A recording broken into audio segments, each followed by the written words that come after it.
Hey guys, remember to like the video and hit subscribe.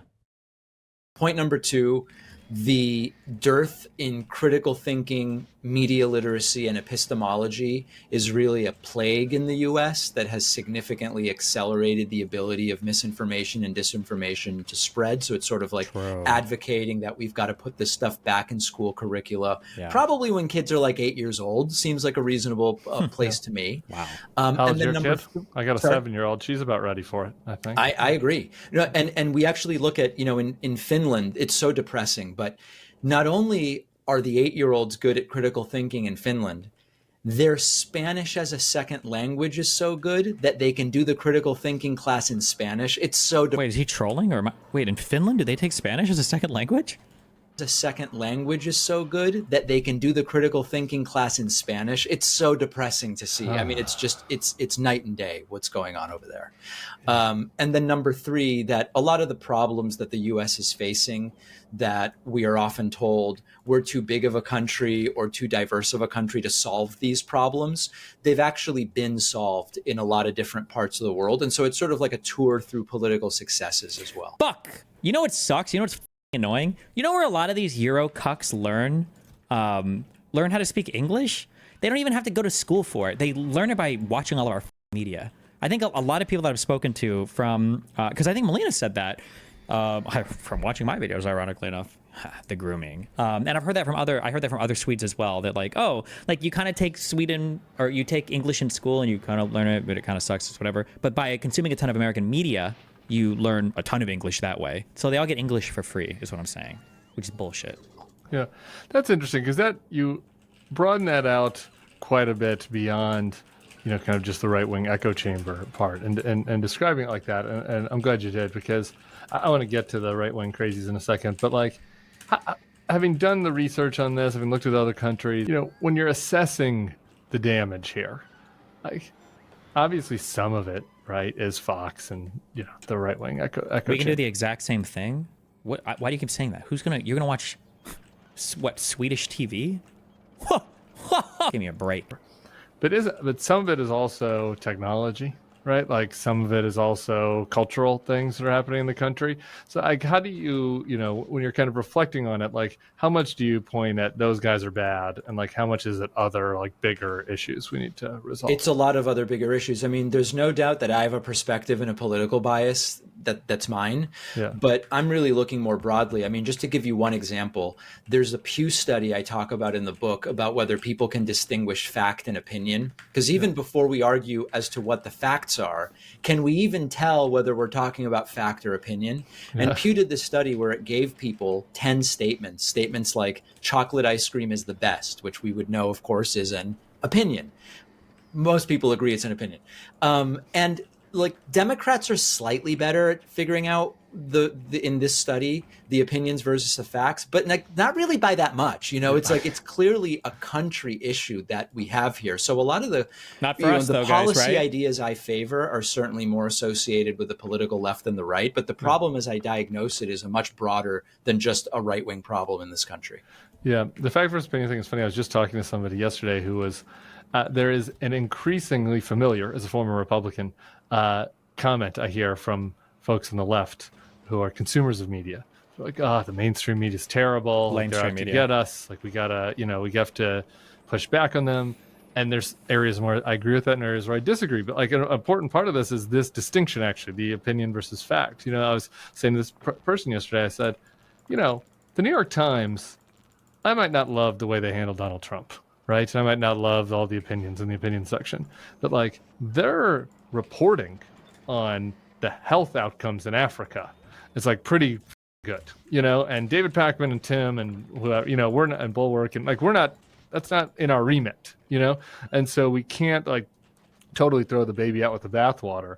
And I don't know, as somebody who's like kind of in this as like an independent media person, like how do you sort of navigate that kind of question about the critique of the mainstream media versus like the need for fact-based journalism? Well, it really goes to a side that the best of corporate media is the most underfunded part that we're kind of losing, which is the investigative journalism, because it's much easier to sit in an office rewriting. Why do we think plain flavor equals vanilla when vanilla is its own flavor? You know the answer to that. Think. Stuff someone else has done than to actually go out and do the work. So yeah, I think you can kind of do a critique that recognizes the influence of advertisers and the need for revenue, while at the same time recognizing that there is investigative journalism that is difficult to do as an individual with no budget and no resources, and so that some of these legacy media outlets are also better positioned to carry it out. But that at the same time, you might not agree with the editorial page. We need to be able to do a more kind of holistic critique of the environment, and then layer on top of it how the salacious stuff is much more likely to be shared and reshared because of algorithmic reasons than a good piece of investigative journalism about something happening in the Congo, for example. So these are multiple layers to it. Yep. You also need to be really careful about this, and I agree. I'm getting increasingly nitpicky on this, okay? So I largely agree with what he's saying, but when you say the algorithm is a problem, but the reason why the algorithm is a problem is the algorithm is very good at identifying what humans like to consume in a very short-term sense. So it's not like it's not just the algorithm, it's that we like the algorithm. The algorithm's not doing it to us so much as we're choosing a pathway that's not good for us. Just remember that. So it would require like a will to change the algorithm into something that's not going to be as short-term gratifying. And then, unfortunately, you probably have to bring the government in and with a heavy hand to regulate what that looks like. Because if one company utilizes short-term, pleasurable, hedonistic media algorithms and another company doesn't, the one that's maximizing for it is probably going to be doing a lot better. What about going back to the solutions on or any of the ones that you go into cover the tech side of it? I mean, obviously there's an education problem, as you mentioned, but to me, like having been in the right wing echo chamber for a while, I kind of was there as the internet and the phones were emerging, right? Like, would you recommend starting Factorio without Googling blueprints as a beginner? The two blueprints that I Google that I think are fair to Google are splitters, because lane balancer splitters, and I would say like a solar panel thing, because measuring all that. I think those two are fair. I kind of was there as the internet and the phones were emerging, right? Like I had my first job in politics. It was like basically there's conservative talk radio, and Fox was around, but like the consumers of it, they might have watched Fox some. It was kind of before the zombie Fox watchers had really started. And nuclear. They might have listened to Rush, but at night they watched Dan Rather, or they watched their local news anchor.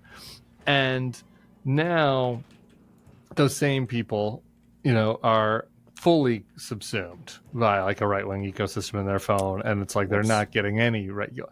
And so to me, like the technology really hypercharged this, something that was like maybe a little problem in 1999 or whatever. There's like a big problem now. So anyway, what's your view of that? And are there any kind of technological solutions that have happened to other places that you think are interesting?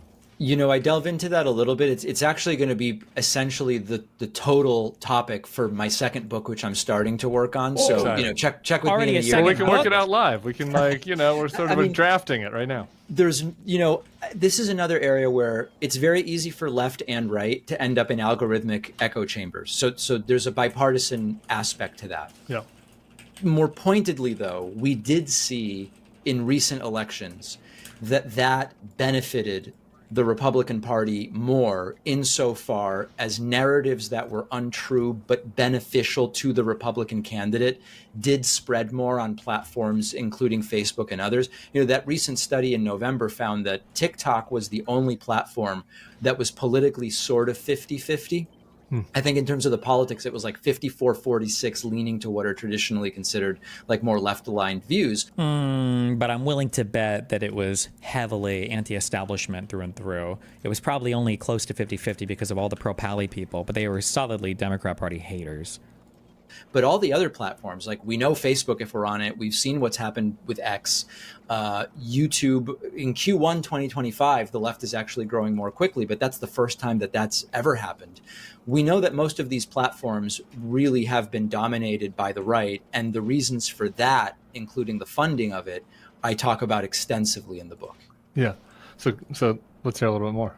Well, if you go back to when the first the origins of right-wing radio go back to religious groups starting to buy up low-power FM and also AM licenses, which were then consolidated into right-wing radio networks. That even though it feels very distant from like Turning Point USA and the Daily Wire and PragerU, it's sort of the inkling that first said there's a reason that it's a really good idea to pour money into this stuff. And what we're seeing now is that there's just no equivalent on the political left to what some of these networks have been able to build. And they've done it straight through. Like, this is pre-Reagan throughout, Fox launching in 96, and then some of these new on-campus and online groups. They're just more willing to fund it, where for whatever reason, and it's sort of a topic maybe for its own discussion, the left has not been willing to pour money in the same way. Yeah. So you all aren't ready for this take, okay? You all aren't ready for this take, okay? But let me give this to you, okay? And then you can mauld about it, okay? I understand you're all gonna mauld, and it's okay to mauld, okay? We can all mauld. It's all good, okay? I'm going to give you this take, mauled a little bit, and in about maybe 6 to 12 months, okay, you'll be with me, okay? I've been edging you closer to this idea that when we look at money determining elections, well, maybe it's just the more popular person that is raising more money because they're more popular, so more people donate to them, okay? I've been edging you in that direction, okay? Money is, as much as it triggers you, money is a form of speech, and it can be a really important form of speech. If you are working for whatever reason, and you've decided that for the hours of your life you're trading away for a wage, that you want to throw that money towards a particular thing, it says something. If you're willing to donate to a candidate, if you're willing to, spend money on some political fundraiser, if you're willing to donate your time instead of going to work and earning money, like these types of things, they mean something. They show that you're invested in a particular thing. And it is a way to express or profess a belief. When you look at people like the Koch brothers, and you're thinking, God, it's so crazy that they can spend money and get that outcome. That's bullshit, okay? That money shouldn't be here. That's not fair. That's not speech. It is speech. And another thought you could have, you can be upset that because money is a form of speech, arguably, inarguably, some people have more speech powers than others, which is true for a lot of reasons besides just money, okay? But instead of just saying, God, it's bullshit that they have money and they have more speech, whatever, what you should be asking is, why doesn't our side also spend money like that, right? We do have our own billionaires. We do have our own 100 millionaires. We do have a lot of money on our side. Bernie Sanders raised a ton of money. AOC is raising a ton of money right now. Kamala Harris is raising a ton of money. It's not just the fact that they have money, it's where they choose to spend it and the types of projects that they support. This is one of the reasons why I got so upset, and now I'm just indifferent and misanthropic. I don't care anymore.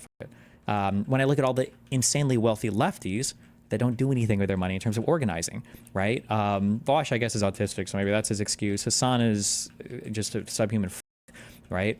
I look at people on the right, and my examples were always like Lauren Southern with her documentaries, Nick Fuentes with AFPAC, and maybe Cozy. Charlie Kirk is obviously investing a ton of his time in his little startup org thing. The Daily Wire spun off their whole media empire and made movies and all this shit. These people all seem very keen to start big political projects, gain real political power, exercise said power, and then use all of that to further itself. And I just don't see that same drive on the left sometimes. And it really bothers me. And when I look at this, I'm not seeing like, the billionaires on the right are outspending the billionaires on the left. What I'm seeing is people are using their money to exercise their speech, but people on the left, for whatever reason, that have a lot of money just don't seem to want to exercise it in a politically effective way sometimes. And that really bothers me. It's not good. I think that's very bad, but I think it's apoplectic. Apoplectic is the word of the week, apparently. When you kind of assess then the problem of what is happening on the right, I mean, we're not going to be able to unwind it, right? And as you're kind of alluding to, the left or the pro-democracy movement, whatever you want to call it, could build their own echo chamber. And there's value in that, though it's not a solution in itself, right? And so, like, is there a puncturing? What do you think about the idea of puncturing their echo chamber? And maybe that is unpleasant, but something that is something that people should do. I mean, I saw Pete Buttigieg was on this Andrew Schultz kind of bro podcaster today, I think it was, or yesterday. And, I already saw, like, while I was, like, sitting in traffic, I already saw on TikTok, like, some lefty TikToker, like, criticizing Pete. Yeah. Hi, what's up?